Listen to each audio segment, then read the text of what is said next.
chers participants. Bon après-midi à vous tous et bienvenue au séminaire d'aujourd'hui sous le nom l'étude de marché. Ce séminaire se tournera autour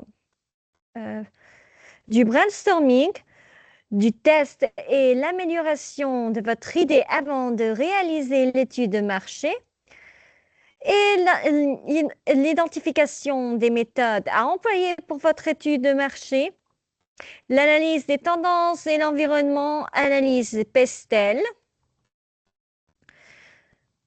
Et enfin, nous aurons la phase qualitative, comment bien préparer et réussir la phase qualitative de votre étude de marché. Tout cela avec Dr Abdelwahab Dejbari, membre du corps professoral de l'Université Mid-Ocean. Accordons maintenant la parole à Dr Abdelwahab. Dr Abdelwahab, professeur Abdelwahab, la parole est à vous. Vous pouvez commencer votre votre séminaire, pardon. Merci, notre cher collègue Melek. Bonjour à tous, chers étudiants de notre université Mid-Ocean. Donc, bienvenue dans ce séminaire intitulé l'étude de marché. Bien sûr, l'intitulé de ce séminaire est à la suite de notre formation, bien notre atelier de 3 jours le mois dernier concernant le business plan. Nous avons promis notre cher collègue de préparer un séminaire sur l'étude de marché parce que l'étude de marché, ça fait partie de business plan. Donc, avant de lancer une entreprise ou bien un projet, il faut tout d'abord préparer étude de marché bien éclairée sur votre idée d'entreprise. Donc, l'étude de marché, qui est ce dont client et concurrent de votre future entreprise, est une étape essentielle de la réussite d'un projet de création d'entreprise. Donc, elle désigne la collecte et l'analyse d'informations relatives à un marché spécifique. L'objectif est d'en connaître toutes les caractéristiques. Bien sûr, en effet, il ne suffit pas qu'une bonne idée de départ pour créer une entreprise rentable. Il faut également connaître le marché sur lequel on va s'implanter. En effet, comment envisager de vendre si vous ne savez pas à qui et à côté de qui vous allez vendre? Même si vous innovez, vous avez un marché à identifier et à analyser. En fonction de votre projet, plusieurs techniques d'études de marché existent. Donc, il y a plusieurs, bien sûr, techniques. Donc, l'essentiel dans ce séminaire, c'est comprendre comment faire une étude de marché. L'étude de marché est une analyse approfondie de vos clients et de vos concurrents, voir des différentes parties prenantes de l'activité en fonction de leur impact sur votre activité, entre parenthèses, c'est-à-dire distributeurs, donneurs d'ordre, etc. Mais que faut-il faire si le marché sur lequel on souhaite se positionner n'existe pas encore? Si le besoin des clients est mal défini et comment passer de son idée de départ au chiffre d'affaires. Donc, on peut commencer notre séminaire d'aujourd'hui par cette introduction. L'étude de marché est un élément fondamental de tout projet entrepreneurial. Nous allons vous présenter ici les différentes étapes nécessaires à la réalisation d'une étude de marché. Premièrement, comme notre cher collègue Melek a dit dans son introduction, brainstorming. Définissez votre projet avant de réaliser une étude de marché. Avant de réaliser une étude de marché, il est essentiel de préciser votre idée et définir votre projet. À ce stade, nous vous proposons de créer une définition aussi précise que possible de votre produit ou service. Son utilité ou sa valeur ajoutée, ses points forts et déjà ses faiblesses éventuelles.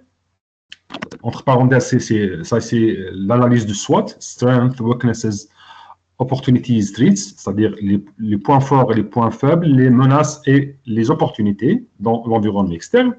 L'étape A, mettez votre idée au propre. À quel stade en êtes-vous? Avez-vous une idée déjà bien claire ou bien est-elle encore vague? Quel que soit l'état de maturité de votre projet, il est utile de mettre votre idée par écrit. Avant de réaliser une étude de marché, un processus d'écriture vous forcera à objectiver vos idées et à passer d'un état abstrait à un état concret. Cette objectivation vous servira lors de l'étape suivante. Lorsqu'il s'agira de présenter votre idée à vos proches, vous pourrez alors être sûr de livrer un message homogène et d'obtenir des réponses de vos proches qui seront toujours basées sur la même idée. Contentez-vous à ce stade de quelques lignes, une dizaine au maximum, qui résumeront ce qui est votre idée, quel type de client vous souhaitez toucher, les avantages que ces derniers en retireront et c'est pourquoi votre idée est meilleure que l'offre actuelle. Nous avons vu ça dans notre atelier de business plan, dans le BMC, le Business Model Canva. L'étape principale, c'est la valeur ajoutée. Donc, ici, de définir votre valeur ajoutée, c'est-à-dire quelle est la différence entre vos produits ou bien vos services par rapport aux concurrents.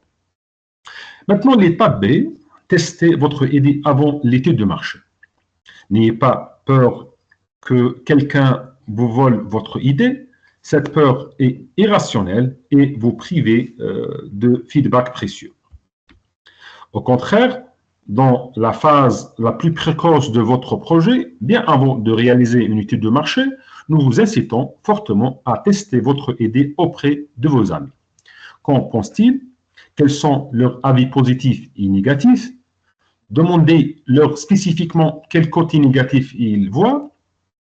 On tombe facilement amoureux de son idée. Prenez garde, c'est ainsi que naissent les échecs.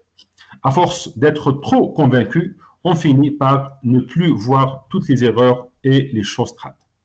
Nous avons entendu trop d'entrepreneurs nous dire qu'ils connaissent suffisamment leur marché pour ne pas avoir besoin de réaliser une étude de marché. Les difficultés et l'échec ont alors vite pointé le bout de leur nez. L'étape C, organiser une séance de design thinking. Après avoir recueilli les avis de vos amis de manière informelle, il est temps de passer à une phase plus concrète. Organiser une séance de travail permettra de structurer les idées et de jeter les bases de ce que sera vraiment votre produit ou votre service. Avant de réaliser une étude de marché, nous vous incitons à utiliser la méthode du design thinking pour affiner vos idées et parvenir, et en une ou deux journées de travail intensif, à une définition précise du produit, des points de différenciation attendus, du design, etc. Questionnez les participants pour comprendre comment ils utilisent votre produit ou la manière dont votre service leur est utile. Identifiez aussi leurs points d'insatisfaction pour ensuite créer différents prototypes. Maintenant que votre projet est bien défini, une première synthèse s'impose avant de prototyper votre idée. En testant votre idée, vous pouvez relever des réponses à poser, des problèmes à résoudre et donc une méthodologie pour votre étude de marché. Donc, on peut résumer ça dans ce schéma. Tester, c'est la première étape, tester votre idée. N'ayez pas peur de parler de votre idée afin de récolter les avis extérieurs, surtout s'ils sont négatifs. Mettez votre idée au propre. Qu'est-ce qui la rend unique et attractive? Testez votre idée auprès de vos proches et vos amis. Organisez une séance de design thinking pour récolter plus de feedback et améliorer votre idée initiale. Donc, nous avons préparé un atelier de formation intitulé Créer ou bien trouver votre idée d'entreprise. Bien sûr, c'est inspiré de la méthodologie de BIT, le Bureau international de travail. La première phase, c'est trouver votre idée d'entreprise, puis créer votre entreprise. Ici, c'est le cadre juridique, le marketing, calcul du coût, etc. Et gérer ou bien gérer mieux votre entreprise. Ça, c'est bien sûr la méthodologie de BIT, le Bureau international du travail. Donc, on va essayer de programmer avec notre cher collègue Melek dans les prochaines séances, Inch'Allah, une séance ou bien un atelier sur cette méthodologie, trouver votre idée d'entreprise, créer votre entreprise et gérer mieux votre entreprise à travers 3 étapes. Maintenant, la deuxième étape, c'est tester et améliorer votre idée avant de réaliser étude de marché. Après avoir mis vos idées au propre, il est désormais l'heure de tester et améliorer votre idée. Il est en effet inutile de réaliser une étude de marché avec une idée à moitié aboutie.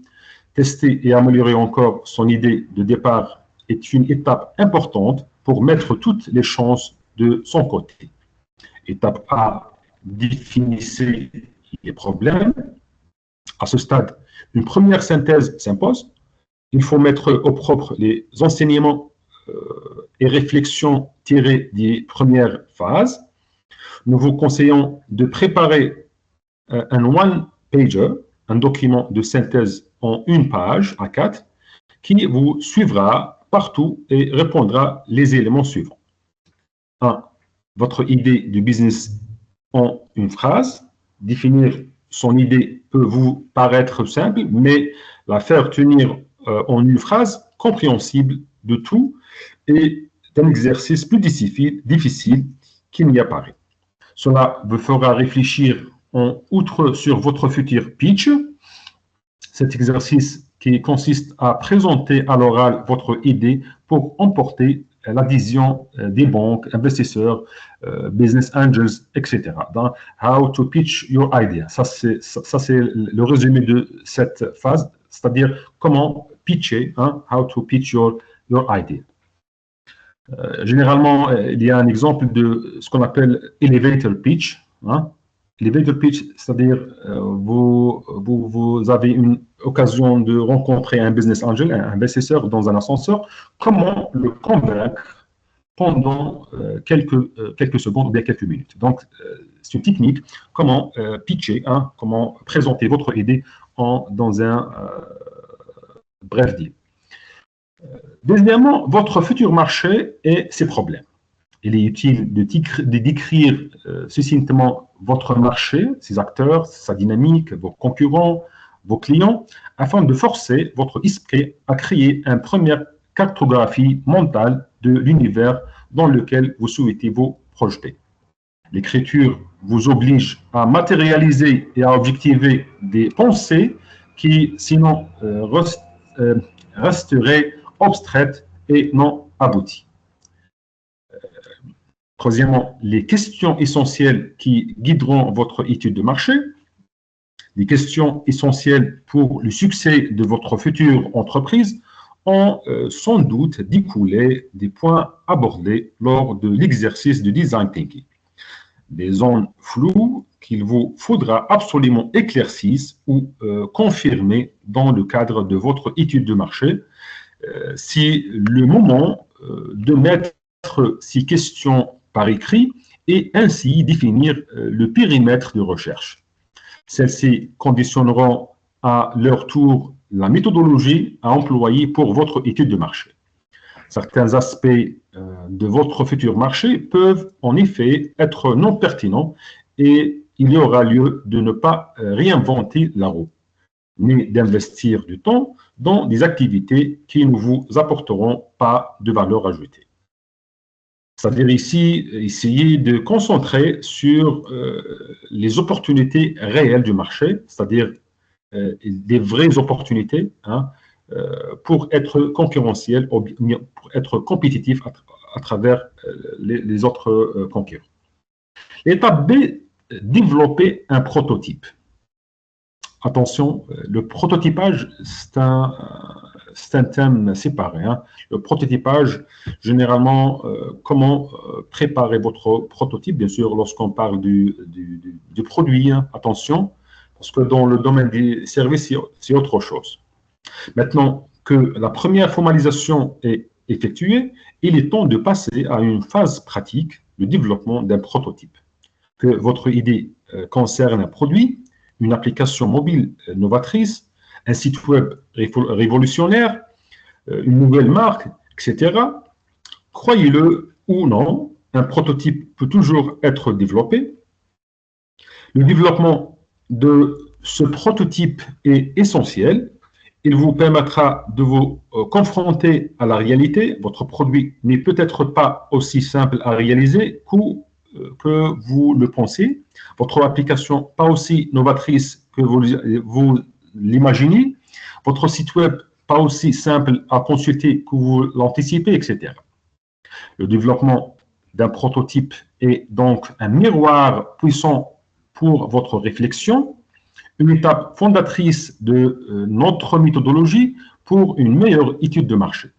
En effet, pourquoi réaliser une étude de marché sur une idée, un concept, un produit ou un service non encore abouti, alors que vous aurez la possibilité d'optimiser vos efforts en attendant un peu.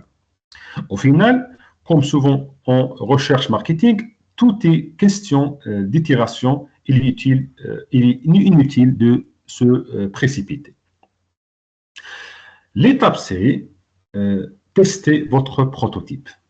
De la même manière que vous avez demandé l'avis de vos proches lors de la définition de votre projet, le test de votre prototype est crucial pour objectiver une idée et dépasser le stade de l'abstraction. Montrer le prototype d'une application mobile, ce qu'on appelle un mock-up, et le faire tester vont, par exemple, vous faire prendre conscience. Généralement, dans les grandes boîtes de développement et de grandes entreprises, il s'appelle cette version, la version bêta. Hein, la version bêta, c'est-à-dire une version d'essai, entre parenthèses. Mais généralement, dans le monde de prototypage, il s'appelle le mock-up.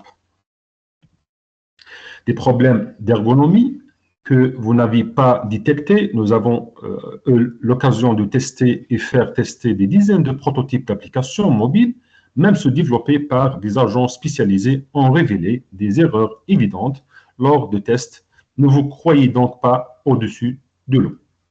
Cette étape est donc importante dans notre méthodologie pour votre étude de marché.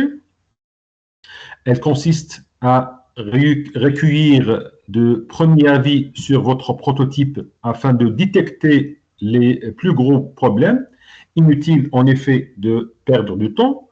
Lors des entretiens qualitatifs pour détecter des problèmes qui auraient pu être corrigés en amont, les entretiens qualitatifs sont une étape bien trop précieuse pour ne pas se concentrer sur les aspects les plus importants, ce qui nécessite une analyse plus poussée.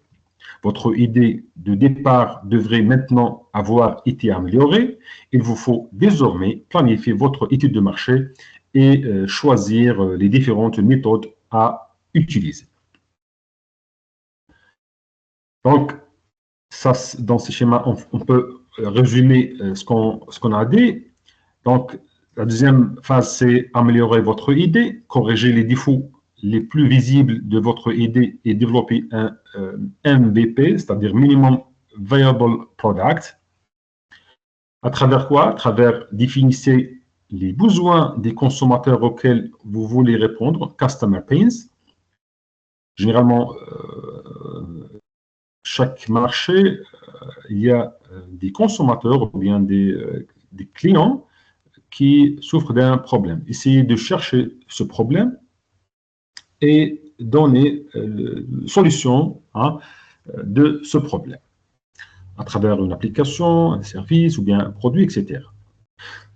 Deuxièmement, développer un prototype pour explorer comment les clients interagissent avec votre produit ou bien votre service et tester votre prototype et détecter en amont les éventuels problèmes. Donc, ça, c'est la deuxième phase, améliorer votre idée. Maintenant, on passe aux troisième phase. c'est identifier les méthodes à employer pour votre étude de marché. Donc, ici, on parle sur la méthodologie de faire une étude de marché. Après avoir mis vos idées au propre et réalisé, tester votre prototype, il est désormais l'heure de définir les problèmes que vous souhaitez solutionner et les questions auxquelles vous souhaitez apporter des réponses dans le cadre de votre étude de marché. Cela vous permettra de sélectionner les bonnes méthodologies. À cette étape, il vous est désormais possible d'isoler les analyses à réaliser parmi la palette de celles disponibles dans le cadre d'une étude de marché. Ces derniers vont dépendre des problèmes et opportunités que vous aurez détectés dans les précédentes étapes. Privilégiez les méthodologies qui vous permettront de lever vos doutes. À ce stade, il faut donc vous ôter de l'esprit qu'une étude de marché se résume ou bien se résume à un questionnaire online. Il est malheureusement difficile de combattre cette idée tant certaines agences marketing ont imprimé dans la tête de leurs clients ce résumé fallacieux et ont fait oublier la richesse et la complémentarité des méthodes disponibles. Cette partie est appelée Search Design. En anglais, c'est votre plan d'attaque. Dans la suite de cet article, nous détaillons la situation idéale, où vous serez amené à réaliser toutes les étapes d'une étude de marché afin d'aboutir à une stratégie marketing exposée dans un business plan et reflétée dans le plan financier. Grâce aux articles individuels consacrés à chaque type d'analyse, vous serez, nous espérons, en mesure de faire un choix éclairé sur les options à privilégier pour votre étude. N'hésitez pas, bien sûr, de chercher dans ce sujet. Votre idée devrait désormais être bien définie et les questions de recherche pour votre étude de marché circonscrites. Dans notre prochain article, donc, c'est les étapes de l'étude de marché. Nous allons utiliser deux premières techniques d'étude de marché, l'étude des tendances et l'analyse de Pestel. Donc, ça, c'est le résumé de notre troisième phase. Planifiez votre recherche. Une bonne étude de marché est basée sur l'utilisation de méthodes complémentaires, pas uniquement sur une enquête en ligne. Déterminez les méthodes dont vous avez besoin pour votre étude de marché. Donc, dans les prochains chapitres, on va trouver qu'il y a deux méthodes. Il y a des méthodes qualitatives et des méthodes quantitatives. Généralement, les enquêtes en ligne utilisées par les académiciens, les étudiants, les doctorants, etc., pour faciliter le calcul, l'utilisation des mesures statistiques, c'est-à-dire généralement c'est l'SPSS, pour programmer un questionnaire, on utilise le pack Microsoft WordPath, Microsoft InfoPath. C'est généralement pour construire un questionnaire en ligne, généralement envoyé sur une forme Google Forms, pour garantir l'ergonomie, c'est-à-dire chez les personnes qui vont répondre à nos questionnaires. Quatrièmement, analyse des tendances et l'environnement, analyse Pestel. Donc, c'est quoi Pestel? Pestel, c'est l'environnement externe. C'est des acronymes, ou bien c'est l'abréviation de Pestel, c'est politique, économique, social, technologique, écologique et légal. Et on peut ajouter ici une autre lettre, c'est le I, même l'environnement international. Pestel plus I, politique, économique, social, technologique, écologique et légal, et bien sûr international, parce que généralement les entreprises travaillent dans un environnement international. Après avoir mis vos idées au propre, testez votre idée grâce à un prototype et choisissez les méthodologies à utiliser pour votre étude de marché. voici venu le temps de rentrer dans le vif du sujet. Nous allons maintenant aborder l'étude des tendances de marché et l'étude de l'environnement, aussi appelée l'analyse PESTEL. Bien sûr, ici, c'est l'environnement externe. Parce que, généralement, dans l'analyse stratégique, et je pense que notre chers étudiants connaissent ça bien, généralement, surtout les étudiants de management, dans l'environnement, lorsqu'on fait un diagnostic, bien, une diagnostic stratégique, il y a l'environnement externe et l'environnement interne. L'environnement interne, c'est généralement les ressources, soit les ressources humaines, les ressources techniques, les ressources financières, etc. Et même, il y a une approche, c'est l'approche des ressources. Hein. C'est les gens qui sont venus après Michel Porter, hein, l'analyse de Michel Porter, l'analyse des 5 forces de l'industrie, négociation avec les clientèles, avec les fournisseurs, les nouveaux entrants, les produits de substitution et la concurrence actuelle dans le secteur, dans l'industrie. Ça, c'est l'approche des ressources, c'est-à-dire, ça, c'est le premier facteur, bien le premier composant de notre environnement interne, et bien sûr, l'organigramme, hein, l'organigramme de l'entreprise. Il y a autre composant, c'est la culture de l'entreprise, ou bien the corporate culture. The corporate culture. Ça, c'est les composants de notre environnement interne. L'environnement externe, c'est PESTEL plus E. Hein, politique, l'environnement écologique, l'environnement social, l'environnement technologique, légal et international. L'étape A, c'est l'étude des tendances de marché. Que vous ayez une idée ou cherchez encore l'étude des tendances de marché permet de comprendre, 1, la dynamique du marché dans son ensemble, quelles sont les perspectives du marché qui vous intéressent, haussière, baissière, stable. Entre parenthèses ici, il y a quelques marchés, hein, je cite ici l'exemple des marchés de la technologie. C'est un marché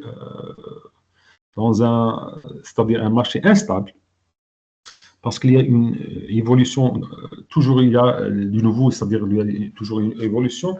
C'est un marché un peu critique un peu, et le risque est très élevé.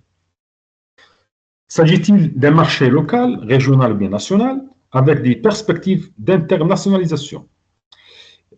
Ici, la question qui se pose généralement dans les entreprises, c'est localiser ou bien internationaliser. Hein?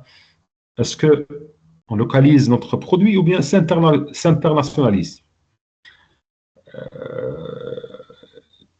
C'est une décision stratégique, hein, de baser sur le marché, c'est-à-dire local, régional ou bien national, ou bien l'internationalisation, c'est une décision stratégique pour l'entreprise. Ou bien le marché est-il déjà globalisé? Donc, ce cas, existe-t-il une certaine dynamique en ce qui concerne les pays leaders? L'implantation géographique pourrait-elle dès lors représenter un facteur clé du succès, etc. Donc, la localisation, la géographie, les alliances stratégiques, il y a plusieurs facteurs. Où se trouvent les données sur la dynamique des marchés? Les analyses sur les tendances générales des marchés peuvent se trouver dans tous les magazines économiques, mais ce dont vous avez vraiment besoin, ce sont les tendances rapportées à la zone géographique sur laquelle vous êtes actif. Pour prendre un exemple simpliste, à quoi vous servirez des chiffres mondiaux sur la consommation de yaourt si vous produisez et commercialisez une production artisanale de ces derniers dans une boutique à Amsterdam? Dans ce cas, ce sont bien les tendances rapportées au marché hollandais et encore mieux amsterdammois qui seront pertinentes.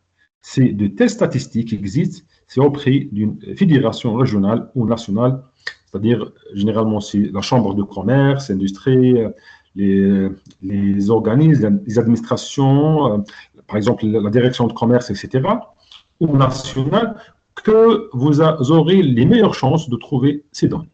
Donc, généralement, c'est les chambres de commerce et industrie, les catalogues, etc. Même il y a des sites spécialisés. Et s'il le faut, il faut faire une enquête sur le terrain. Deuxièmement, les innovations et les tendances particulières du marché. Cette partie est beaucoup plus complexe à appréhender que la précédente. Les données sont en effet beaucoup plus difficiles à obtenir et requièrent un effort plus important. Cela ne doit toutefois pas être une raison pour faire l'impasse sur cette partie, car elle est aussi importante que les autres. C'est connaître la dynamique d'un marché est essentiel pour faire une étude de marché, identifier les tendances porteuses à l'intérieur de ce marché ne l'est pas moins. C'est-à-dire, on parle ici sur les innovations et les tendances particulières du marché. S'il y a,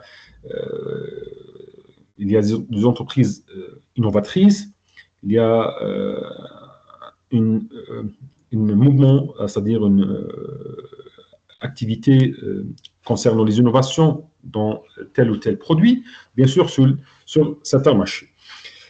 L'exemple ici, étude des tendances dans la restauration. Prenons un exemple simpliste, celui de la restauration. Imaginez que vous souhaitiez ouvrir un restaurant de multiples possibilités s'offrent à vous, notamment sur le type de plat à proposer. Savez-vous que certains types de cuisine, certains plats, mais également certaines décorations et certains designs d'intérieur sont plus tendances que d'autres? Ne serait-il pas intéressant de choisir en amont la combinaison gagnante, celle qui vous donnera le plus de chances de réussir? Par exemple, un restaurant indien, restaurant chinois, grec, arabe, etc. Donc, il faut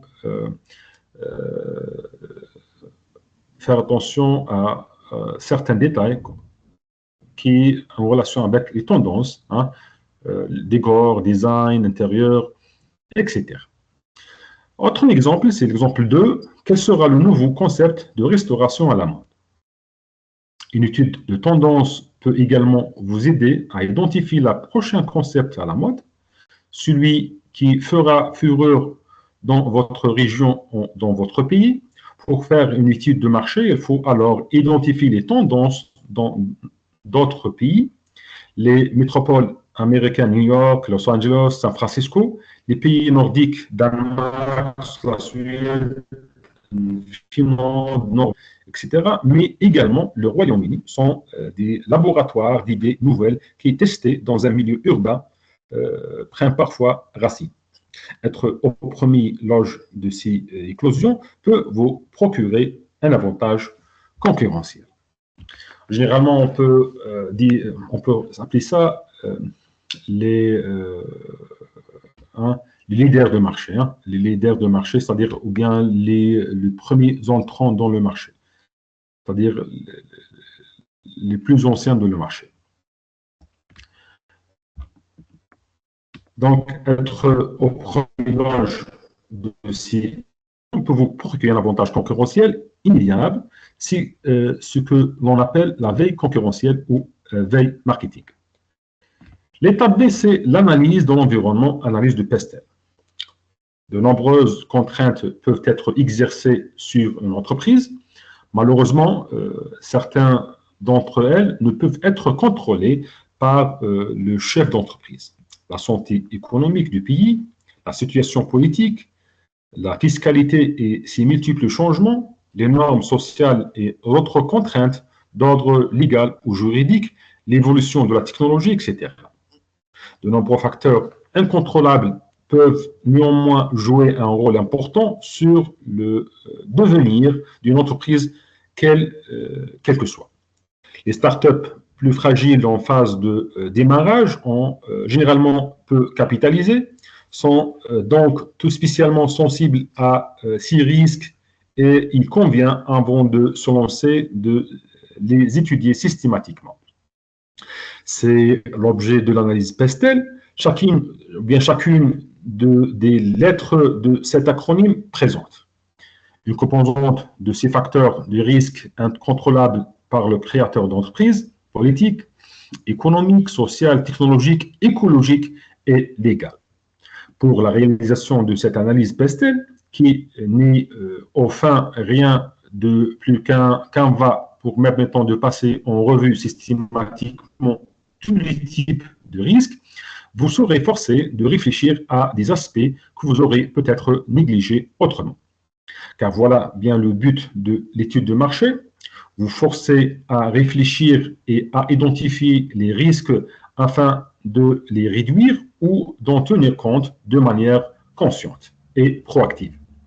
Votre idée est désormais être bien définie. Les questions de recherche pour votre étude de marché circonscrite et les premières analyses, entre parenthèses, études de tendance et analyse Pestel, bien entamées.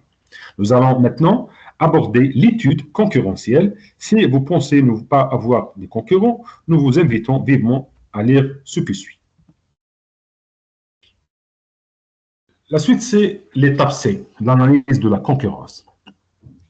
Dans une étape, ou bien dans une étude de marché, la concurrence est une étape incontournable, même si vous pensez ne pas en avoir. Un grand titre, je n'ai pas de concurrent. Cette phrase, nous l'avons entendue 1000 fois. 1000 fois, des entrepreneurs nous ont affirmé que leur idée ne souffrait d'aucune concurrence et 1000 fois, nous les avons contredit. La concurrence n'est pas forcément au coin de la rue, elle est désormais globale, mondialisée et se cache parfois au sein de chaînes de valeur complexes dont il est difficile de percer les arcanes. 1. Identification des concurrents directs et indirects. Attention, il y a deux types de concurrents. Il y a les concurrents directs et il y a les concurrents indirects. Par exemple, si vous êtes un fleuriste, un autre fleuriste, c'est le concurrent direct. Mais un vendeur de chocolat, par exemple, c'est un concurrent indirect. Parce que lorsque je suis un client, je veux donner un cadeau à quelqu'un, j'ai le choix entre donner un bouquet de fleurs ou bien un pack de chocolat. Donc, le vendeur de chocolat, c'est un concurrent indirect. Il est utile à ce stade de raisonner en termes de besoins. Votre produit peut effectivement être novateur et ne pas avoir l'exact pendant, mais il a sans aucun doute des concurrents indirects.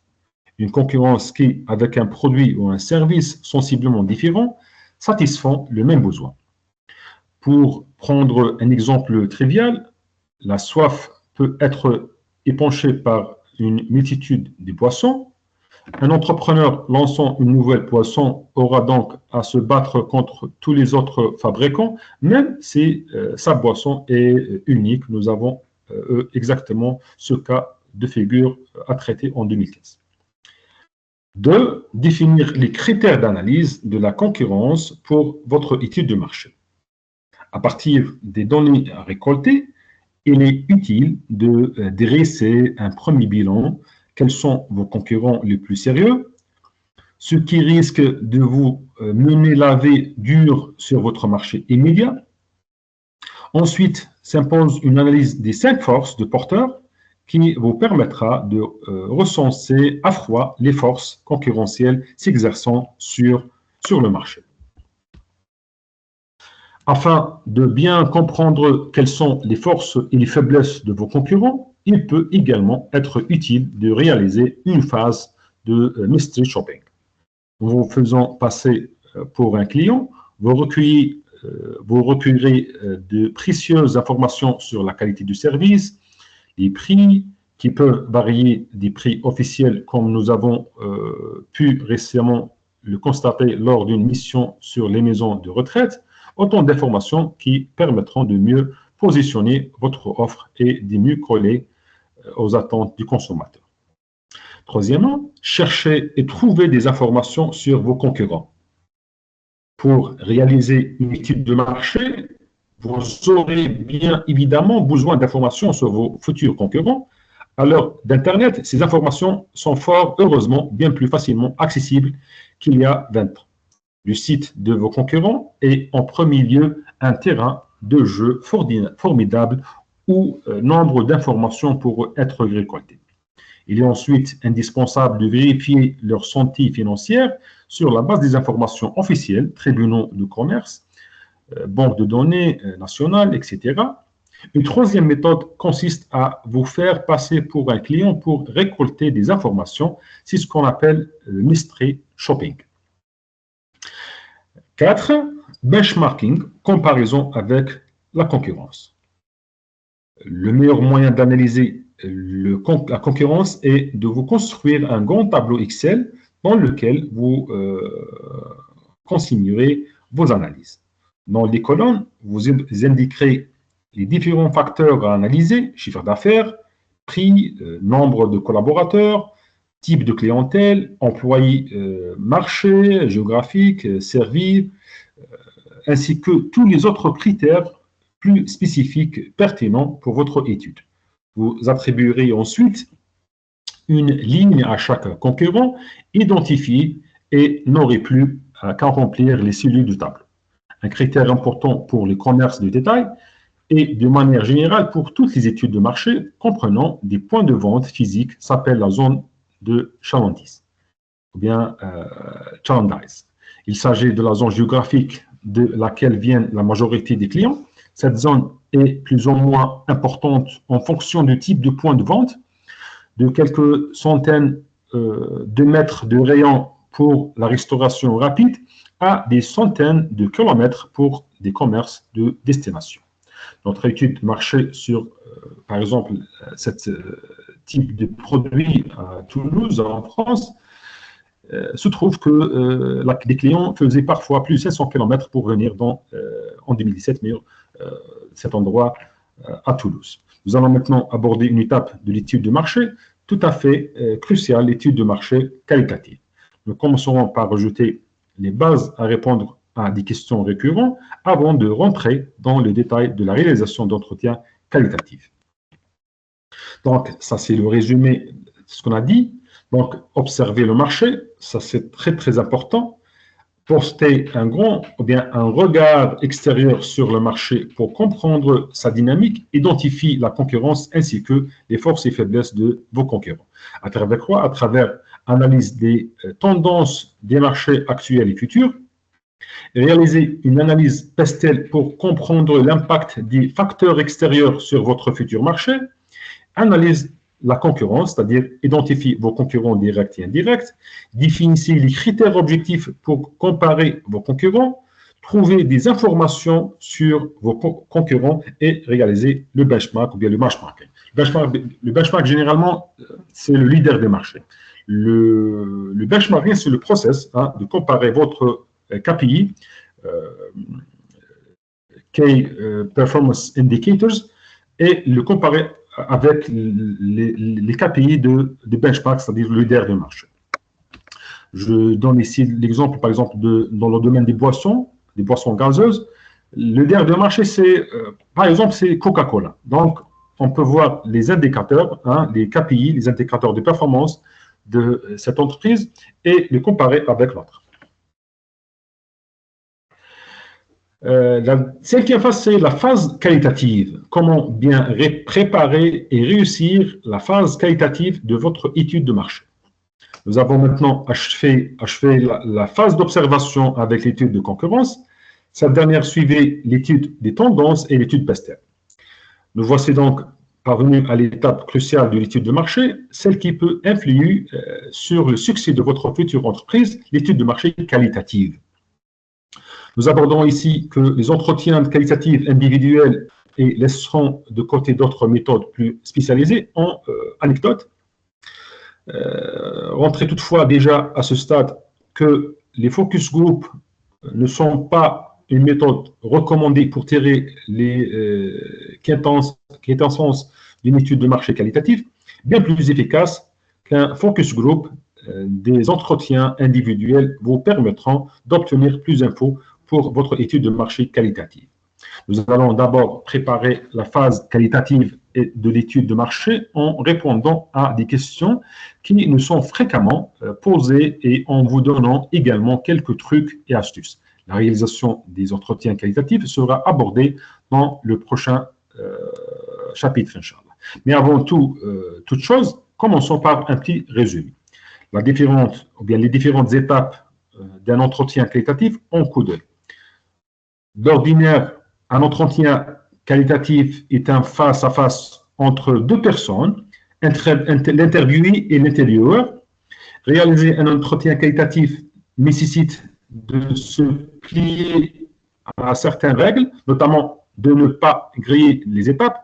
Il s'agit de bien préparer, réaliser et analyser les entretiens afin de pouvoir en tirer des insights intéressants. Voici résumé des différentes étapes d'un entretien qualitatif réussi. 1. Préparer du guide d'entretien, ça c'est très important. Avant d'entamer un entretien avec un interviewé, il faut bien préparer votre guide d'entretien. Bien sûr, ce guide sera imprimé ou bien écrit à main. Deuxièmement, préparer du guide du codage. On va essayer d'utiliser les données dans les analyses statistiques. Troisièmement, réalisation de l'entretien qualitatif. C'est la phase de réalisation, c'est-à-dire les interviews, etc. Le 4, c'est debriefing et médias.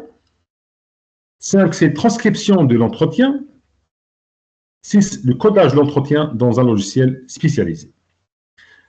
Généralement, il y a quelques logiciels tels que MaxQDA, InVivo, c'est un logiciel très connu dans les études qualitatives. Il y a d'autres logiciels, bien des programmes spécialisés dans ce sens. Ces étapes se répètent pour chaque entretien. À la fin de votre ciré, logiciel dans lequel vous aurez effectué le codage vous permettra d'analyser tous les entretiens en une seule fois et d'en tirer ainsi des conclusions robustes. Rappelez-vous qu'un entretien individuel permet de saisir 10 fois plus d'informations qu'un focus group en moyenne. Une organisation rigoureuse est donc indispensable pour analyser cette masse d'informations et pouvoir l'exploiter dans votre étude de marché par la suite. Nous sommes bien conscients qu'il est difficile pour un porteur de projet ou un entrepreneur de respecter l'ensemble de ces consignes à la lettre. C'est notamment pour cela que nous vous proposons des services d'accompagnement, par exemple. Mais si nous avions un seul conseil à vous donner au sujet d'entretien individuel, ce serait celui de ne pas faire l'économie d'un guide d'entretien bien rédigé. Ne pensez pas que vous pourrez mener des entretiens sans en avoir un. C'est parfaitement utopique et vos entretiens ne serviront à coup sur rien. Dans cet encadré intitulé « Qui dois-je interviewer pour mon étude de marché qualitative ?» La réponse la plus évidente est la suivante: interviewer en priorité vos futurs clients. Dans un marché B2C, business to consumer, c'est même incontournable dans des marchés complexes en B2B, business to business par exemple. La situation est sensiblement plus compliquée car de nombreuses parties prenantes peuvent exercer un rôle dans la chaîne de valeur. Pour votre étude de marché qualitative, il peut dès lors être intéressant d'interviewer les utilisateurs finaux, ceux qui seront amenés à utiliser votre produit et votre service, ainsi que les autres parties prenantes, en amont, acheteurs, distributeurs, etc., dont les décisions pourront conditionner le succès ou entreprise. En B2B, business to business, il ne suffit pas seulement d'avoir un produit qui plaise aux consommateurs finaux, encore faut-il que les intermédiaires, distributeurs, par exemple, ou bien grossistes, le commercialisent. Il y a donc plusieurs barrières à franchir au-delà de celles du consommateur final et vous avez tout intérêt à les prendre en compte avant de vous lancer. À quoi servirait en effet de développer un produit attractif pour un client si aucun des intermédiaires n'accepte de le vendre? Vous retrouvez dans une impasse qui annihiler tous vos espoirs et vos efforts. Lors de votre étude de marché qualitative, n'hésitez pas non plus à interviewer les clients de vos concurrents directs. Ils pourraient vous livrer de précieuses informations sur les forces et faiblesses de ces derniers. Le B2C, le business to consumer, est un terme générique employé pour qualifier les entreprises qui vendent leurs produits ou services à des particuliers. Le B2B, le business to business, désigne quant à lui des entreprises commerçant avec d'autres entreprises, ou un boulanger tombe donc sous appellation B2C, alors qu'une société de nettoyage industriel révélera du B2B. Les entretiens qualitatifs vous renseigneront sur certains concurrents à côté desquels vous aurez pu mettre en valeur les habitudes d'achat, les facteurs de satisfaction, mais aussi l'insatisfaction. Ces connaissances seront précieuses pour la rédaction de votre business plan et en particulier pour l'embauche de votre stratégie marketing. Autre question ici, est-il possible d'interroger des professionnels pour mon métier de marché qualitatif? Il est tout à fait possible d'interroger des professionnels lors de la phase qualitative de votre étude de marché. On peut même imaginer que les entretiens prennent la forme de rendez-vous de prospection durant lesquels vous essayez de vendre votre produit ou votre service et récolterez ainsi des marques d'intérêt ou des intérêts ainsi que des feedbacks directs sur votre idée, ce qui vous permettra d'améliorer en conséquence. Ces entretiens différeront de ce que vous pourrez mener dans un lieu neutre, une salle de réunion par exemple, car ils seront menés in situ, c'est-à-dire dans l'environnement même qui est le terrain de l'étude de marché qualitatif. Soyez toutefois conscient qu'en vous imaginant de la sorte dans votre futur environnement professionnel, vous pourrez bien le modifier. Vous ne serez en effet pas un observateur neutre, non participant. Veuillez donc à bien retracer toutes les chaînes de distribution de la fabrication à l'achat afin d'identifier les protagonistes les plus importants. C'est ce que là, vous devrez approcher pour les interviewer. Faites jouer vos relations pour convaincre, mais ne vous étonnez pas, c'est difficile de décrocher un entretien. Les professionnels sont occupés et n'ont que peu de temps de consacrer à des exercices du genre. En général, il vous faudra contacter 10 personnes en B2B pour décrocher un seul rendez-vous. L'interviewer des consommateurs finaux se déverra une tâche bien plus aisée. Là encore, vos relations seront précieuses pour décrocher le précieux sésame. Pour faciliter l'obtention de rendez-vous, il est également recommandé de leur accorder une petite compensation financière pour les motiver. Ceci les dédommagera également du temps passé avec vous. Un entretien qualitatif pourrait aisément approcher les 90 minutes. Bien sûr, pas généralement on utilise des cadeaux, par exemple, des petits cadeaux, un flash disk, un power bank, etc. Disque externe, etc. Quelle compensation financière pour un entretien qualitatif? La question de la compensation financière est centrale pour mener à bien les entretiens qualitatifs, une étape cruciale de l'étude de marché. La compensation financière, lorsqu'elle ne peut pas être remplacée par une compensation en nature, c'est-à-dire sous la forme de produits, doit être suffisamment élevée pour dédommager des répondants de leur temps, mais pas trop élevé non plus pour éviter d'attirer les répondants qui seraient uniquement intéressés par l'argent. Nous vous conseillerons dès lors de compenser les répondants à un entretien qualitatif d'une heure autour de 30 € par exemple, lorsque c'est possible de dire jamais été passé de 50 €. Par exemple, à titre d'exemple toujours. Combien dois-je réaliser l'interview pour mon étude de marché qualitative? Voici une question récurrente à laquelle il n'y a pas de réponse toute faite. Les études scientifiques sur le sujet montrent en effet que le nombre idéal d'interviews varie de 5 à 60. Vous voilà bien l'idée. Un principe universel s'applique toutefois. Il faut conduire les interviews jusqu'à saturation. Il ne s'agit pas de votre saturation par rapport à cet exercice, mais bien de la saturation des thématiques qui pourraient ressortir lors des entretiens. c'est le 11e entretien, ne fait rien ressortir de nouveaux rapports 9e. Vous pouvez considérer que vous avez atteint la saturation et qu'il n'est pas nécessaire de réaliser un deuxième entretien. Ne vous méprenez pas, un entretien doit être rigoureusement préparé en amont.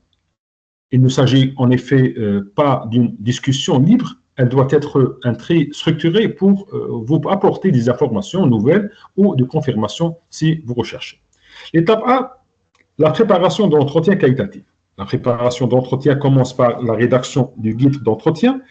Le guide d'entretien est un document qui vous permet de formuler à l'avance les questions que vous aimeriez poser afin de mieux comprendre le comportement de votre futur client.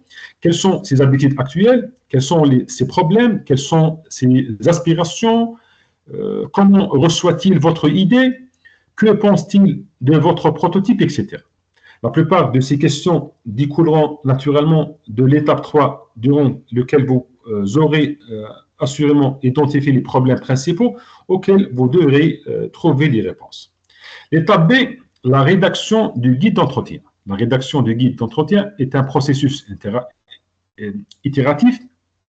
Cela signifie que le guide d'entretien n'est pas un document figé, invariable du premier ou dernier entretien. Au contraire, il convient de réactualiser ce document à chaque entretien en tenant compte de vos découvertes, mais aussi de vos difficultés. Le guide d'entretien se compose des questions ouvertes qui vous permettent de suivre un fil rouge général sans toutefois vous borner à poser les mêmes questions dans le même ordre d'une fois sur l'autre. Considérez le guide d'entretien comme une sorte de pense-bête qui vous permettra de faire face à toutes les situations sans rien oublier. La question que vous posez seront bien entendu basées sur les problèmes de recherche définis à l'étape 3, mais également sur un revue de la littérature. La revue de littérature consiste à étudier ce qui a déjà été publié sur ce sujet qui vous intéresse, afin de vous assurer qu'aucun des aspects importants ne vous échappe. L'étape C, la réalisation des entretiens qualitatifs, c'est comment entamer l'interview, c'est-à-dire les entretiens seront réalisés dans la mesure du possible en face à face, dans le contexte de l'étude. Une alternative consiste à réaliser les entretiens dans une salle neutre. En aucun cas, vous ne devrez réaliser des entretiens qualitatifs dans un environnement bruyant ou présentant le potentiel de distraire le répondant. Les entretiens devront impérativement être enregistrés audio ou vidéo pour permettre leur retranscription. Vous veillez à recueillir d'accords préalables du répondant pour l'enregistrement. Reportez-vous à l'épisode précédent sur la préparation de la phase qualitative de l'étude de marché pour des conseils sur les personnels à interroger et sur la durée de l'entretien. L'étape D, c'est la retranscription des entretiens.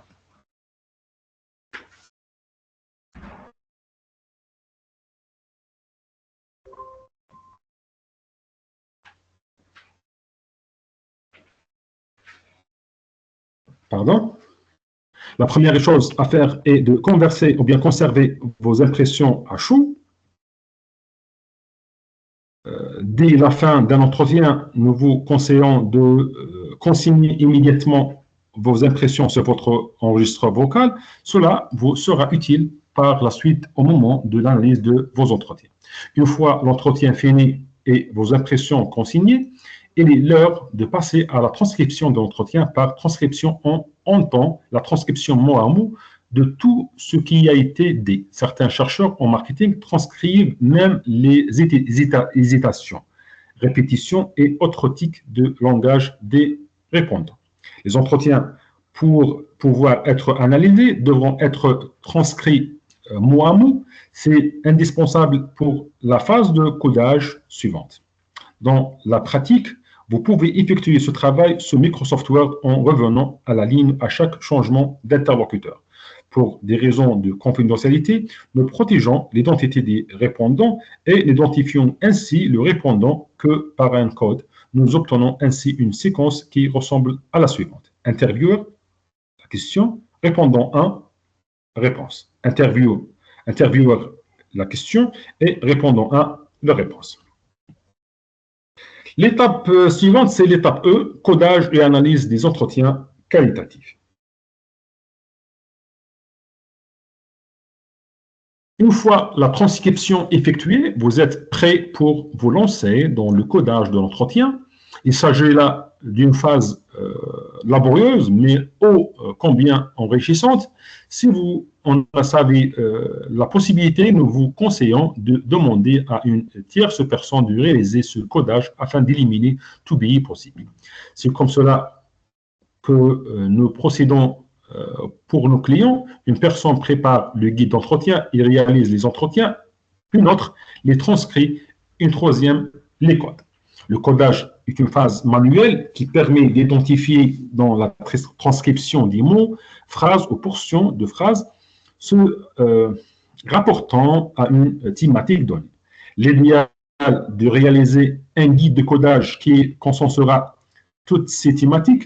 Cette liste évoluera au fur et à mesure de vos découvertes lors de chaque entretien et vous amènera à repasser sur les entretiens précédents pour vérifier la présence ou l'absence de ces thématiques.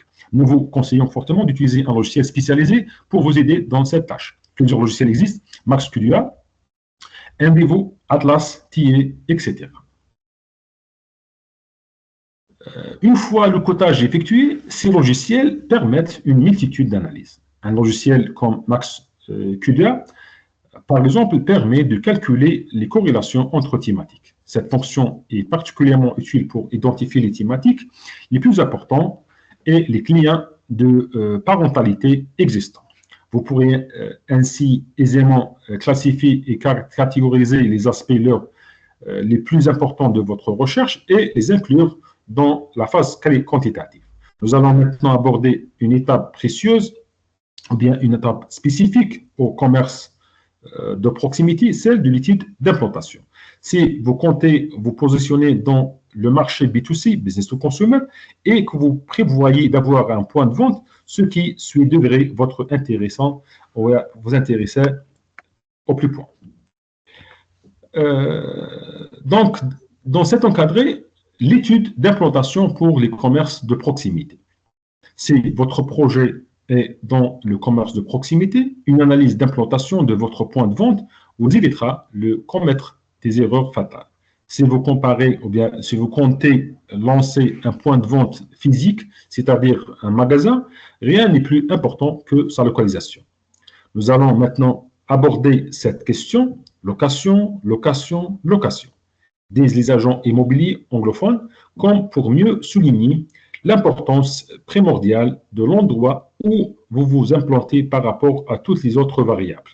Ne faites donc pas l'économie d'une telle analyse qui vous permettra, entre autres choses, de vérifier le potentiel de votre zone de chalandise et l'adéquation entre les clients se trouvant à l'intérieur de cette zone et le segment de marché que vous visez. L'étape A, le comptage du flux. L'analyse d'implantation de base basera tout d'abord sur une étude des flux de passants. Cette dernière sera particulièrement importante dans le cas des figures où la zone de chalandise est réduite, commerce de bouche par exemple, restaurants, takeaways, etc. L'étude du flux consiste à compter le nombre de personnes passant devant votre point de vente et à évaluer le taux de captation, c'est-à-dire la fraction de ces personnes rentrant dans votre commerce. Les artères des grandes villes les plus fréquentées présentées par cette raison des loyers les plus élevés, car votre chiffre d'affaires sera directement en fonction de ces flux. Pour les commerces actifs dans l'ORECA, nous effectuons généralement des mesures pendant des périodes de 3 heures d'interrompus, par exemple 11h30 à 14h30, pour les clients prenant des repas de midi. de 6 pendant 7 jours, on verra en particulier à noter les événements pouvant influencer des comptages, météo, périodes de vacances, etc. L'étape B, la qualification des flux, mais les flux ne doivent pas seulement se résumer à un comptage. Vous avez également l'opportunité d'observer les passants et ainsi de déterminer si ces derniers correspondent à la clientèle que vous ciblez. Dans une étude menée dans une capitale européenne pour un point de vente destiné aux 22-25 ans, nous nous sommes ainsi rapidement aperçus que la localisation choisie drainait en effet beaucoup de monde, mais qu'une très faible proportion des passants correspondait à la cible recherchée. Ceci expliquait les mauvais résultats du point de vente et confirmait la nécessité de mener une étude d'implantation avant de signer le bail. L'étape C, analyse des flux de passants. Les analyses de flux sont une méthode d'étude de marché qui relève à la fois des méthodologies qualitatives et quantitatives. Lorsque vous compterez les passants et retracerez les diagrammes de flux au fur et à mesure de la journée, nous vous conseillons de repérer ou présenter vos compages par un quart d'heure. Vous réalisez une étude quantitative. Si vous observez des passants et les catégorisez, vous réaliserez également une étude qualitative. Les techniques d'observation non participative relèvent un effet en ethnographie. Vous pourrez ainsi facilement classer les passants en fonction de leur âge et d'autres critères plus ou moins difficiles à discerner. Nous avons par exemple réussi dans une étude menée en 2017 pour un commerce Horeca à distinguer les touristes des habitants du quartier. Représenter les flux graphiquement, Microsoft Excel est un outil parfait pour cela, afin de pouvoir explorer vos données de manière visuelle. Posez-vous les questions suivantes. Le nombre de clients passant devant mon point de vente est-il suffisant pour générer des chiffres d'affaires attendus? Les flux du passant sont-ils différents en fonction de trottoir? L'ensoleillement joue-t-il un rôle sur ces éventuelles différences? Quelle est la direction du flux du passant? Les passants voient votre magasin certaines configurations à l'entrée de centres commerciaux, par exemple, quand on retrait de la rue, peuvent être particulièrement peu opportunes car peu visibles si les passants se dirigent principalement dans le sens qui leur fait tourner le dos à la vitrine. Quelle peut être influencée des éventuels arrêts de transport en commun ou de mobilier urbain sur le flux de passants. Donc, ça c'est à peu près le résumé dans notre séminaire intitulé l'étude de marché. Bien sûr, c'est un séminaire complémentaire de notre atelier de la dernière fois sur le business plan. Nous avons promis notre cher étudiant de lancer un atelier indépendant sur l'étude de marché parce que cette étape est très, très importante avant de lancer votre projet.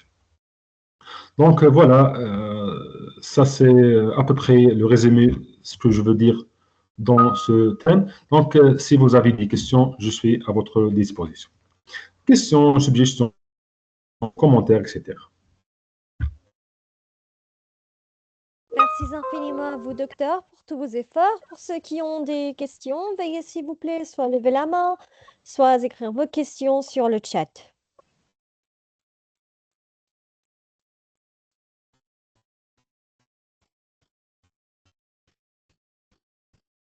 Je répète, pour ceux qui ont des questions, veuillez s'il vous plaît soit lever la main, soit écrire vos questions sur le chat.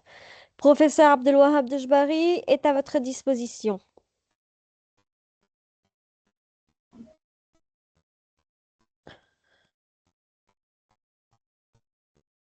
Alors, nous avons Oumadi. Oumadi, la parole est à vous. Vous avez accès au micro.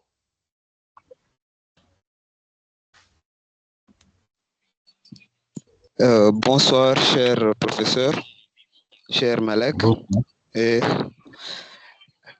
en fait, Je pense que c'est une question plutôt un peu simple, mais c'est un peu difficile pour moi. Euh, Est-ce que c'est tout projet, tout nouveau projet, on doit faire de l'étude du marché?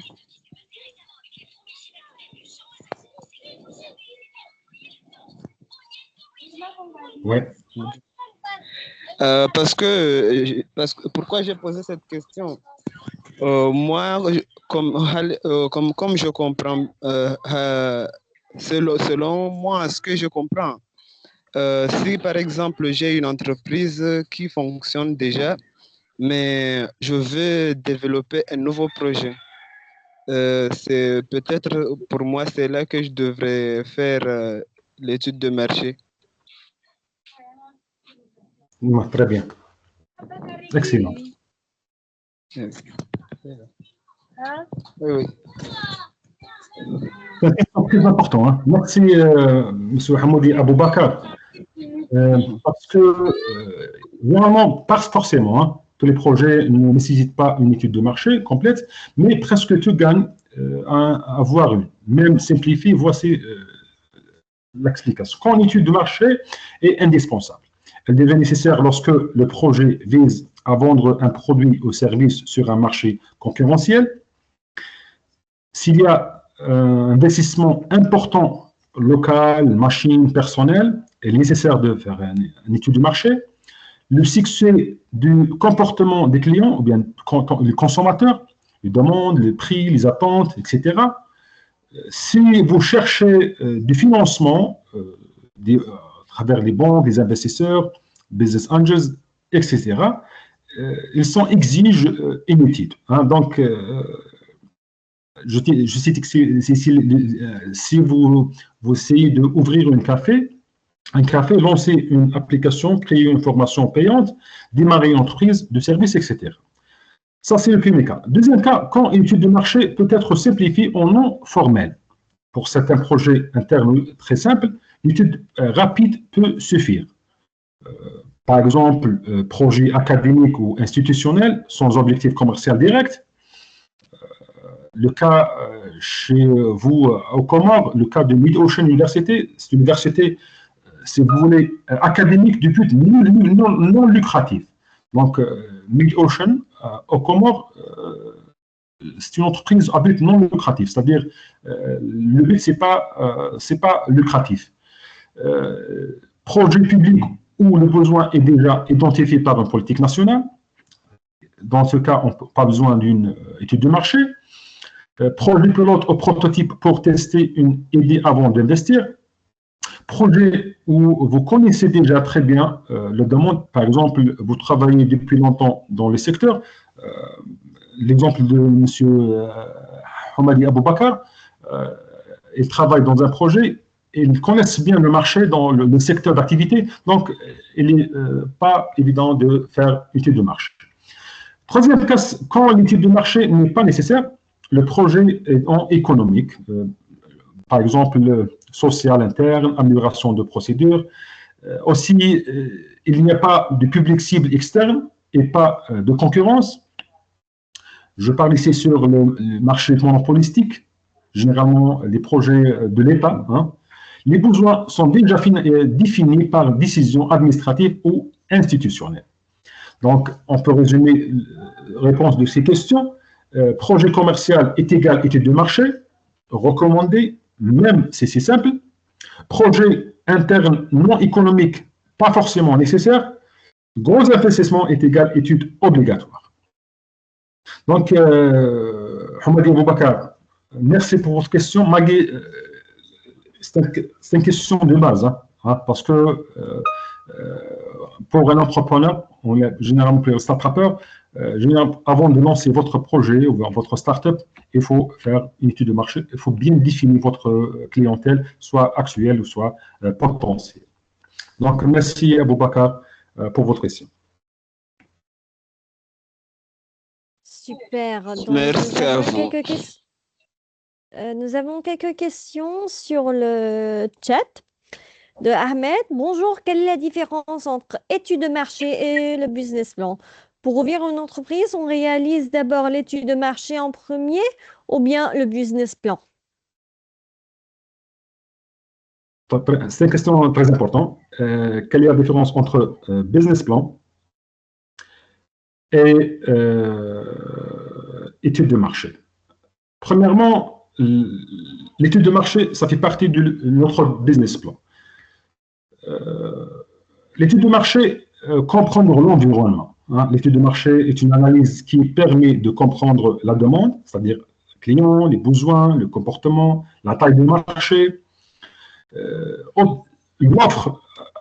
La demande et l'offre, les concurrents, les tendances, les produits existants, les produits de substitution, par exemple, et aussi l'environnement, entre parenthèses, la réglementation, les opportunités, les risques, entre parenthèses, les menaces dans l'environnement.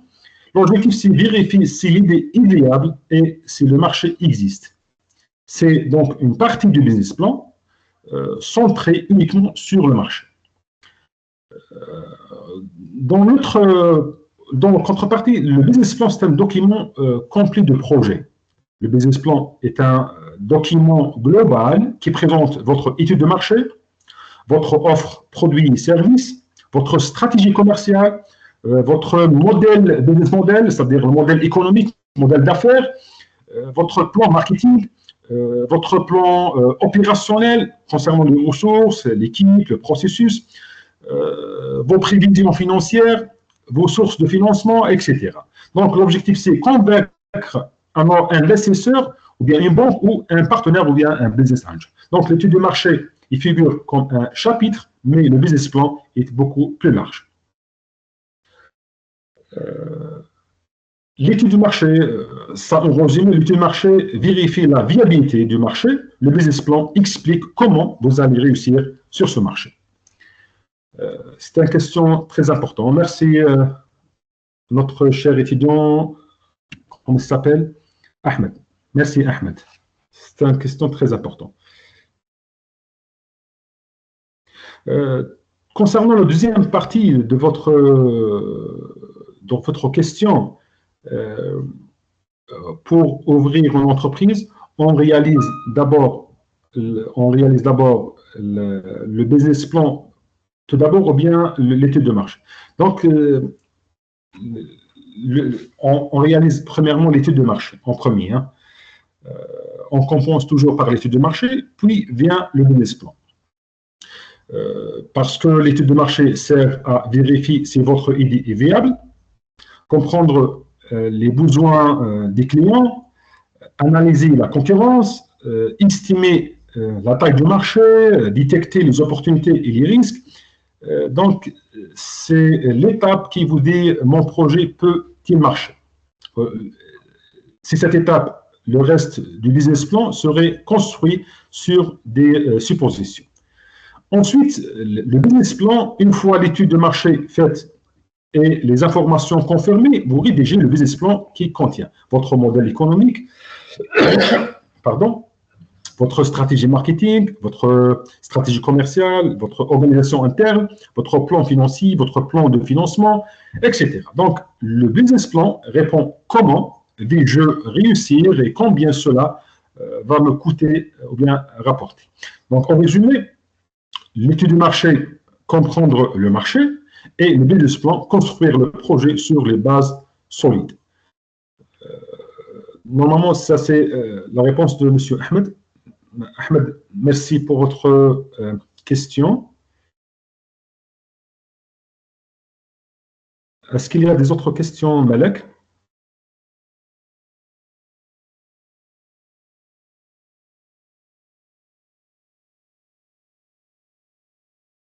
Je pense que Hamadi Aboubakar demandait la parole. Hein.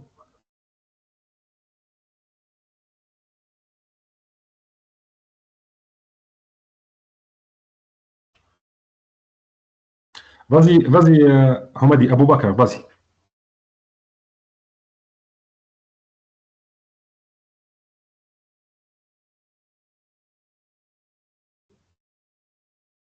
Super, donc passons maintenant à Azra. Azra, non, c'est pas Azra, pardon, c'est Oumadi Aboubakar. Oumadi? La parole est à vous. Vous avez accès au micro. Je veux continuer sur la question d'Ahmed. Pour ouvrir une entreprise, on commence par l'étude de marché ou le business plan. Mais je vais ajouter sur l'étude de faisabilité. Entre l'étude de faisabilité et l'étude de marché, qu'est-ce que va en faire en premier lieu? Étude de faisabilité Et l'étude de marché. très bien. Étude de marché. Donc, la question c'est, quel est fait le premier? Est-ce qu'on fait l'étude de marché ou bien l'étude de faisabilité? Donc, l'étude de marché, c'est une analyse de marché. Hein, donc, c'est à chercher, à comprendre la demande, la concurrence, l'environnement. Par contre, l'étude de faisabilité, c'est une évaluation globale qui vérifie si votre projet est réalisable sur tous les plans. Donc, l'étude de faisabilité, qu'est-ce qu'elle analyse? La faisabilité technique. Avez-vous les moyens matériels, l'expertise, la technologie? La faisabilité financière concernant coûts, rentabilité, besoin de financement, BFR, besoin de fonds de roulement, etc. La faisabilité économique, votre modèle économique ou bien votre modèle d'affaires, la faisabilité opérationnelle, l'organisation, procédures, ressources humaines, etc.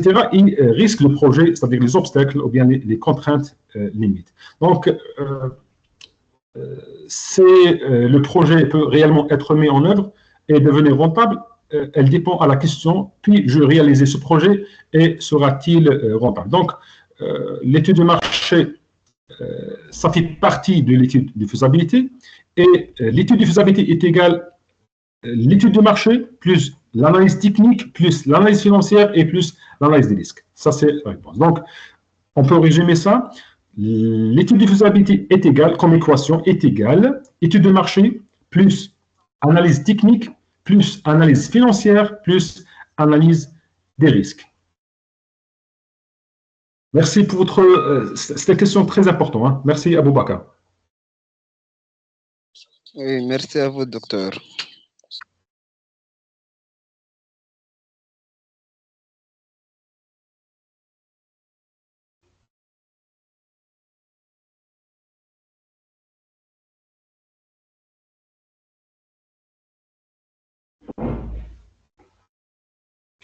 Malek, je pense qu'il y a une autre question sur le bas de chat, hein, le boîte de chat.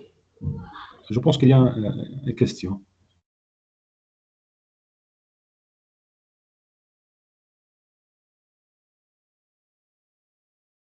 Je pense la question est, bonsoir, quelle est la différence entre une étude de marché qui analyse l'environnement et les besoins des clients et une offre de marché qui définit précisément ce que l'entreprise propose pour répondre à ses besoins.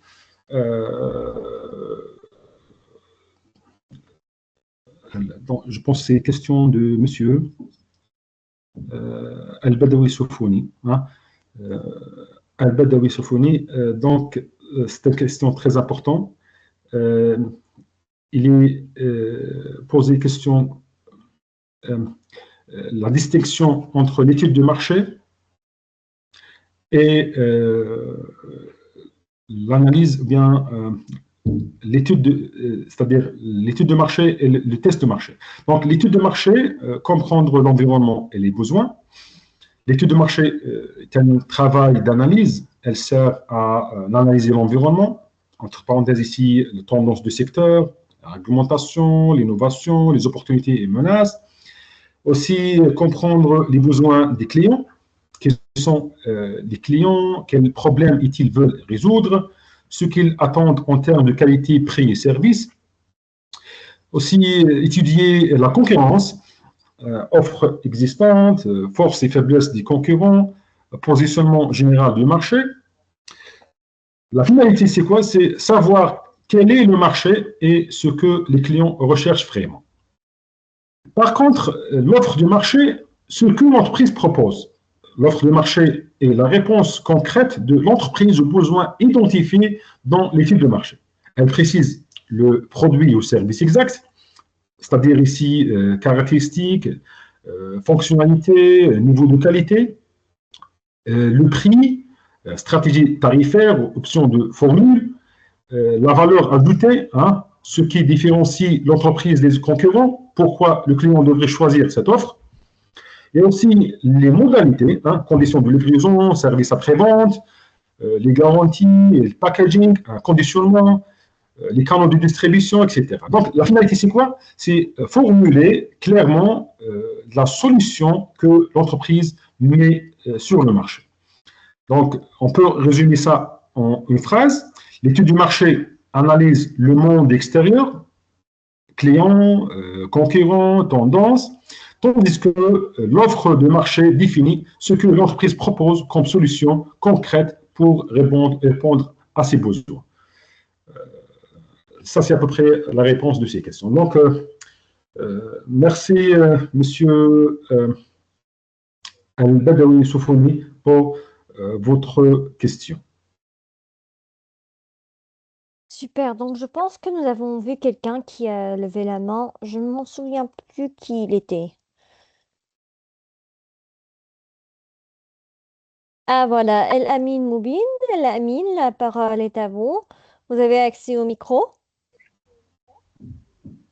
Bonjour Madame Malak, bonjour professeur.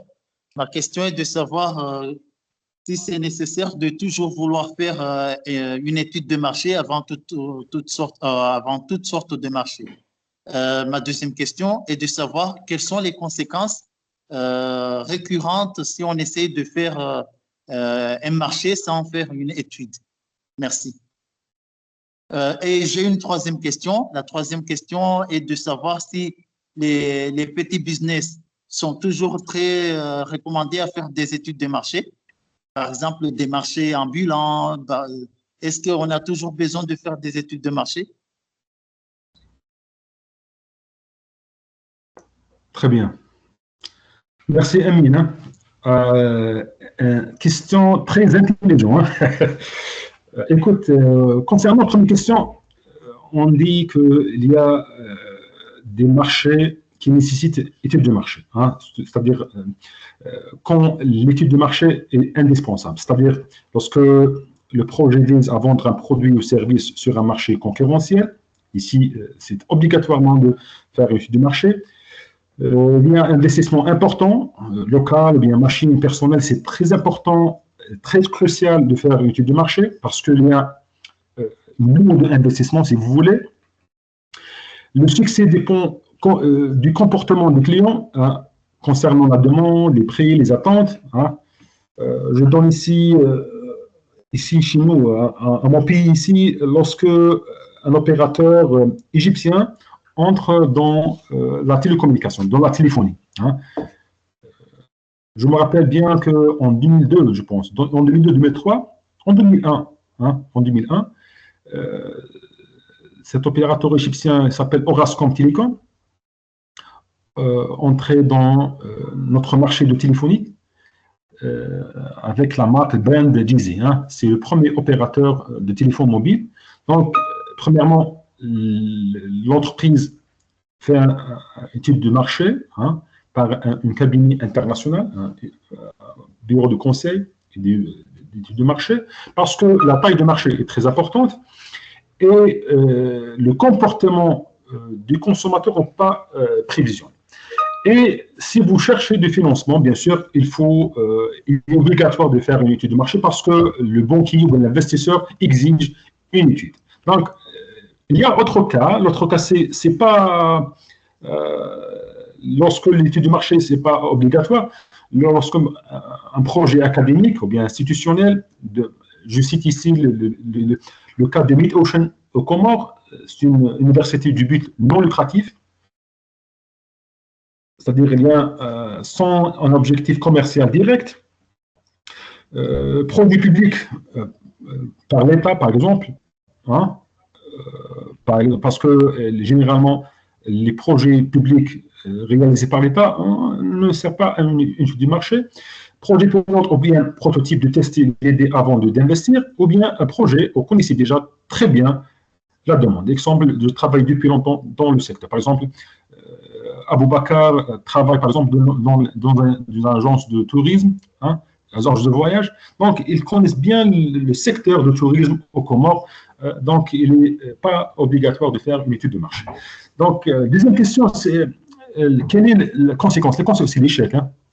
Lorsqu'un porteur de projet lance une entreprise ou lance un projet ou bien un start-up sans faire une étude de marché est probablement échoué.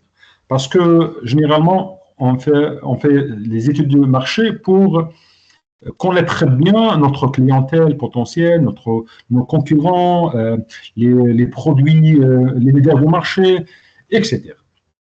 Et la dernière question, M. Amin, dernière question.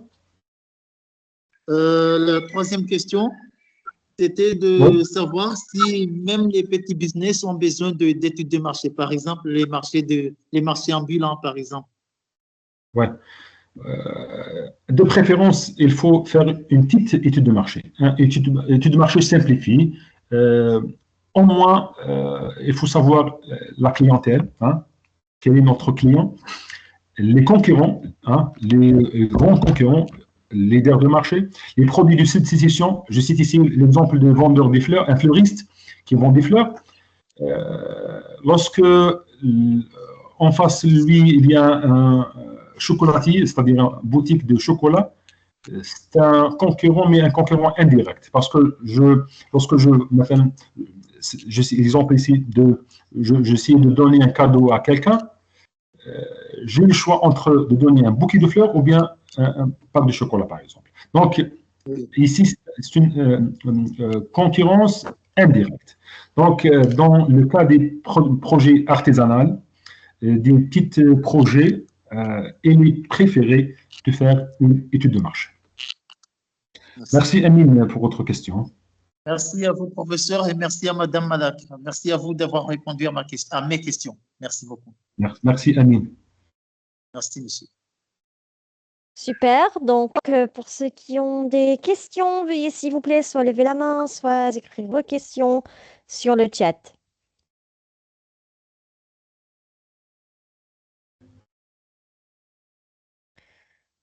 Oui, Alamine, je pense que vous avez une autre question. La parole est à vous. Vous avez accès au micro. Ah, vous n'avez pas de questions, Alamine? Oui, je voulais baisser la main. Pas de problème. OK. Merci. Pour ceux qui ont des questions, veuillez s'il vous plaît soit lever la main, soit écrire vos questions sur le chat. Professeur Abdelwahab Dejbari est à votre disposition.